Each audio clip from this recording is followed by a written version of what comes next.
नमस्कार साथियों, ज्ञान मंथन में आपका स्वागत है। आज हम रामकृष्ण के आदर्श युग के आगे की अर्थात आज से लगभग 2500 वर्ष पूर्व जब महात्मा बुद्ध हुए उस कालखंड के बारे में चर्चा करेंगे। 2500 साल पहले जब भारत के इस भूभाग पर प्राकृतिक विशेष कृपा थी, साधनों की कोई कमी नहीं थी, लेकिन साधन होते हुए भी जो साधनों से मिलने वाला सुख था, सुविधा थी, वो इंद्रियों तक सीमित थी।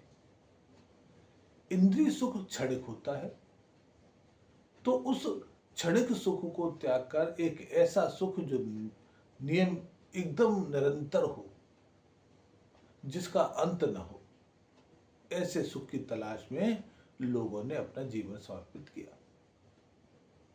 राजकुमार गौतम राजा के पुत्र होने के कारण सभी सुख सुविधाएं उनको प्राप्त थी, लेकिन उनको लगता था कि यह सुख इतना निश्चित नहीं है, परमानेंट नहीं है, अनंत नहीं है। मुझे एक ऐसे सुख की जो कभी समाप्त ना होता हो, उस सुख की तलाश।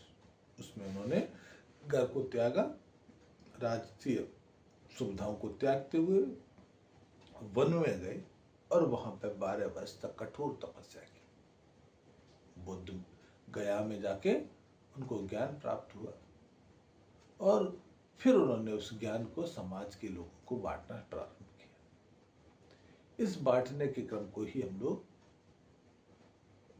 बौद्ध दर्शन के नाम से जानते हैं। बौद्ध दर्शन पर चर्चा हम आगे करेंगे, लेकिन यूरोप में भी लोगों ने कुछ ना कुछ खोज उस आधार पर की कि किस तरह से सुखी हुआ जाए, और इसके लिए उन्होंने सन 625 ईसा पूर्व में ईसाई धर्म का प्रारंभ किया और सन 613 ईसा पूर्व में मुस्लिम धर्म आया।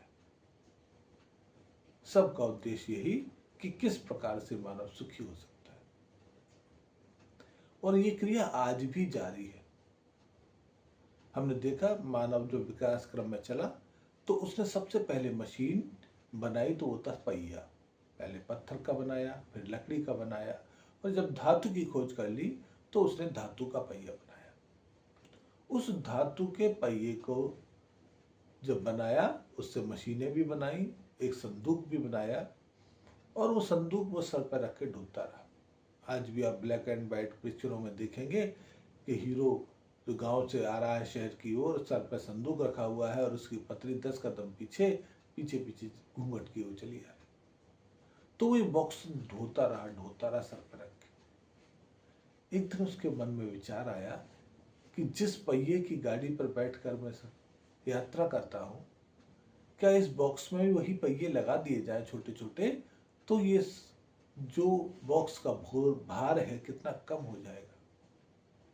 और उसने पहले वो संदूक बॉक्स में उसने पहिए लगाए, फिर ब्रीफकेस अटैचियों में पहिए लगाए, फिर बैग में पहिए लगाए, और आज हम देखते हैं कि सब्जी के थैले में भी पहिए लग गए। इस एक सोच से कितने लोगों का जीवन सुखमय हो गया, आरामदायक हो गया। वो कुली जो इतना सामान ढोते थे, उनको भी सुगमता हो गई, आराम हो गया।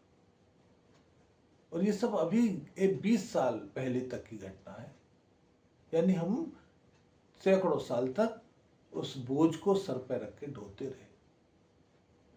तो ये विचारों की क्रिया, विचारों में खोज, सुखी होने की प्रक्रिया आज भी जारी है। इसमें और क्या क्या परिवर्तन हुए, इसकी चर्चा अगले एपिसोड में करेंगे। आज इतना ही। आपसे निवेदन है, इस चैनल को देखिए, लाइक करिए, शेयर करिए, लेकिन सब्सक्राइब जरूर करिएगा। नमस्कार।